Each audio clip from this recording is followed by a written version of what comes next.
Halo semuanya, balik lagi di Ngeriin Official.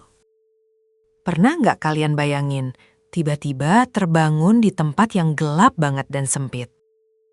Bukan di kamar tidur, tapi di dalam tanah yang cuma seluas 1 x 2 meter. Di saat itulah, semua memori hidup kalian muter kayak film dokumenter. Hari ini, kita bakal bahas 5 penyesalan paling besar yang dirasain manusia pas baru masuk alam kubur.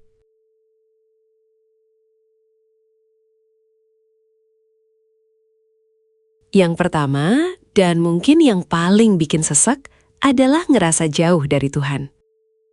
Pas masih hidup, kita sering banget bilang, nanti aja, pas dengar suara azan. Kita ngerasa waktu kita masih banyak, padahal maut itu nggak pernah kasih peringatan.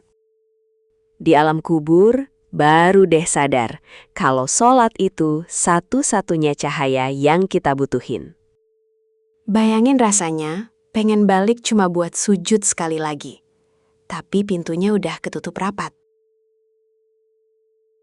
Semua kesibukan kerjaan yang dulu kita agung-agungkan, tiba-tiba nggak ada harganya sama sekali. Kesadaran ini datangnya terlambat, dan itu rasanya pedih banget. Terus, penyesalan kedua soal orang tua kita. Ingat gak, kapan terakhir kali kita benar-benar meluk mereka atau sekedar nanya kabar? Kadang kita lebih milih nongkrong bareng temen daripada nemenin ibu yang nunggu di rumah. Kita sering banget ngebantah dengan nada tinggi, cuma karena masalah sepele. Begitu kita di dalam tanah, semua wajah kecewa mereka mulai muncul satu-satu di pikiran. Kita pengen banget minta maaf, pengen cium tangan mereka, tapi semuanya udah mustahil. Kasih sayang yang kita sia-siakan itu jadi beban yang berat banget di sana. Masuk ke poin ketiga, yaitu soal harta dan sedekah.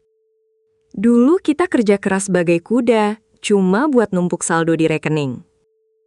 Kita beli barang branded, gadget terbaru, atau mobil mewah biar dipuji orang. Tapi pas di liang lahat, kain kafan yang kita pakai itu nggak punya kantong. Kita baru sadar kalau uang yang benar-benar jadi milik kita adalah yang kita kasih ke orang lain. Rasanya pengen teriak minta waktu sedetik aja buat nyumbangin semua harta yang kita punya. Sayangnya, harta itu sekarang cuma jadi rebutan ahli waris, sementara kita yang nanggung hisapnya.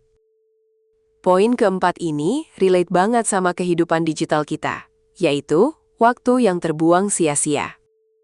Coba ingat berapa jam yang kita habisin cuma buat scrolling media sosial tanpa tujuan. Kita tahu aib orang lain, tapi lupa merenung soal kekurangan diri sendiri. Waktu itu sebenarnya modal paling mahal yang dikasih Tuhan buat kita. Di alam kubur, tiap detik yang dulu kita pakai buat hal nggak berguna, bakal bikin kita nyesel setengah mati. Kita sadar kalau satu kalimat zikir aja, nilainya lebih mahal dari dunia dan isinya. Tapi sekarang, waktu itu udah habis dan nggak bisa diputar balik lagi.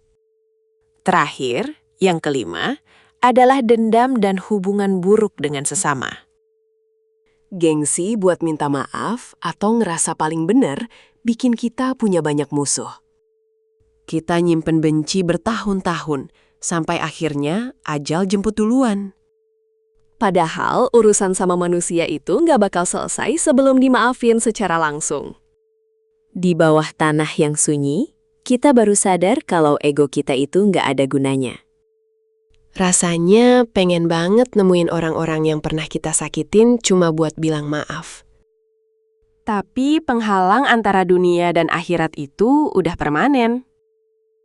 Teman-teman, cerita ini bukan buat nakut-nakutin kalian aja.